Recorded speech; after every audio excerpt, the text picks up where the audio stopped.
You know how some places just have names and you never really think twice about them? Well, every now and then, you stumble across one that holds a story that's almost too incredible, too beautiful to be real.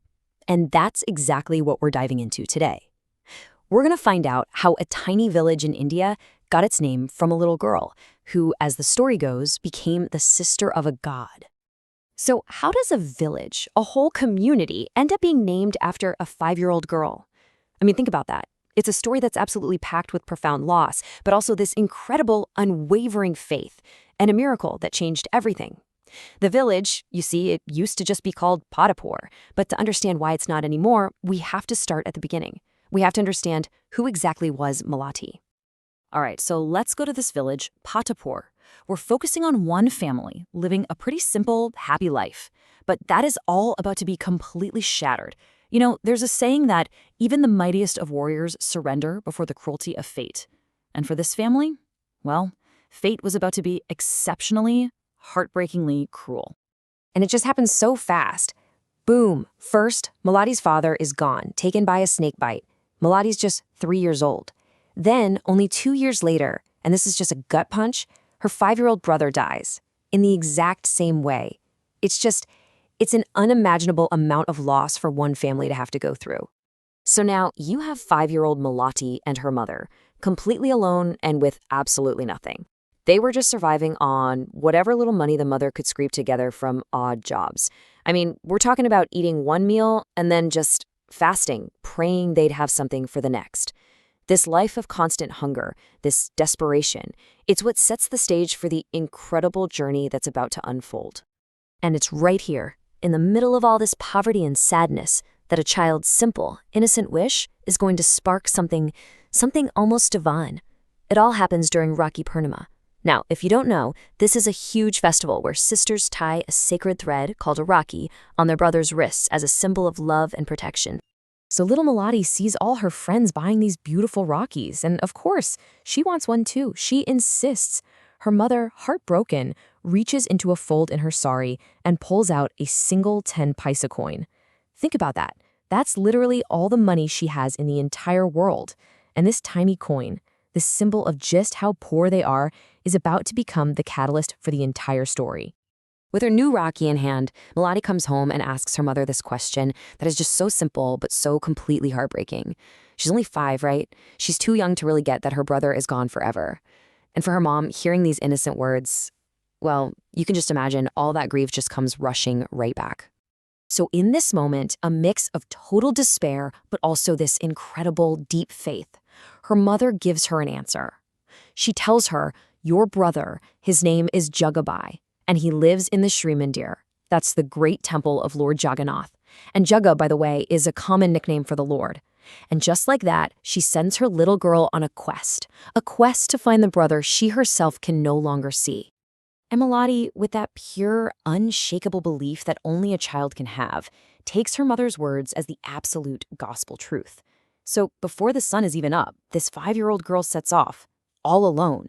She walks 10 kilometers, barefoot, just asking strangers along the way for directions. All she wants is to find her brother, Jaga. She finally makes it to this huge, bustling temple, and she asks absolutely everyone she sees, priests, cooks, temple attendants, have you seen my Jaga Bhai? But just imagine this massive place, thousands of people milling about, nobody knows who she's talking about. She just gets the same answer over and over and over, no. So the day goes on, and soon it's turning into night. It really looks like her quest has been a total failure. But this is where the story takes a turn. A magical turn, and the temple itself becomes the stage for something truly divine. The last prayers and rituals for the day are done, and then, with a heavy sound, the huge temple doors are swung shut and locked for the night. And Malati? She's still outside. Her mission now feels completely impossible. I mean, just take a second and really picture this little 5-year-old girl. She hasn't eaten anything, hasn't had a single drop of water all day long. She's walked for miles and miles, and her tiny feet are covered in blisters. She is completely, utterly alone, totally exhausted, and just heartbroken. So what can she do? There's nowhere to go, no one to turn to. She just curls up in a little corner near the temple's main gate. It's called the Singhadwara, and she just cries and cries until she finally falls into a deep, exhausted sleep. And then, in the deep quiet of the night, a voice gently calls her name. Someone softly strokes her head and says, "Malati, wake up now. I am your Jaga Bhai." And just like that, all her exhaustion, all her sadness, it just vanishes. Her brother, he found her.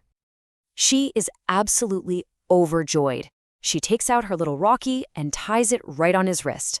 But then she remembers the long, dark road home, and she gets scared. So she asks him to come with her. And Jaga Bhai, he promises her that he'll walk right behind her the whole way, protecting her. And with that promise, with that assurance, she walks all the way back home completely safe. Now her mom is just so relieved to see her home and safe that she doesn't really absorb the incredible story Malati is telling her. But the very next morning, back inside that temple, the proof of Malati's secret nighttime meeting is about to be discovered by everyone. So it's now the official morning of the Rakhi Purnima festival. The priests open up the main temple doors, and they just stop.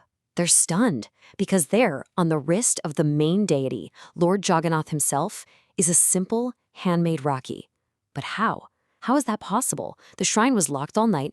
Nobody could have gotten in. Word spreads like wildfire, and it reaches the king of Puri. He's just as confused as everyone else, so he prays for an answer. And that night, Lord Jagannath appears to him in a dream and explains the whole thing. He reveals that this little girl, Malati from Patapur, is his true sister. And since none of the priests would let her in to see him, he had no choice but to go out himself to accept a Rakhi. The king wakes up, and he gets it, instantly. He gathers all his priests, his royal attendants, and they all set out for Patapur. They're going to the humble little hut of the girl that every single one of them had ignored the day before. You have to imagine what Malati's mother is thinking when she sees the entire royal procession show up at her tiny hut. She is terrified. She immediately assumes her daughter did something awful, something wrong by going to the temple all by herself.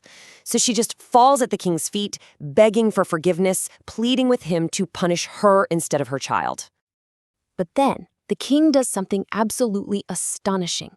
He and all his priests, they rush right past the mother, towards little Malati, and they fall at her feet. The king begs her for forgiveness, and he proclaims to everyone that she is the true sister of Lord Jagannath, the sister for whom the Lord himself came down from his throne.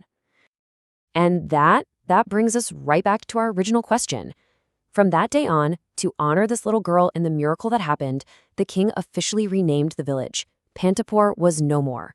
From then on, it was, and forever would be, known as Malati Patapur.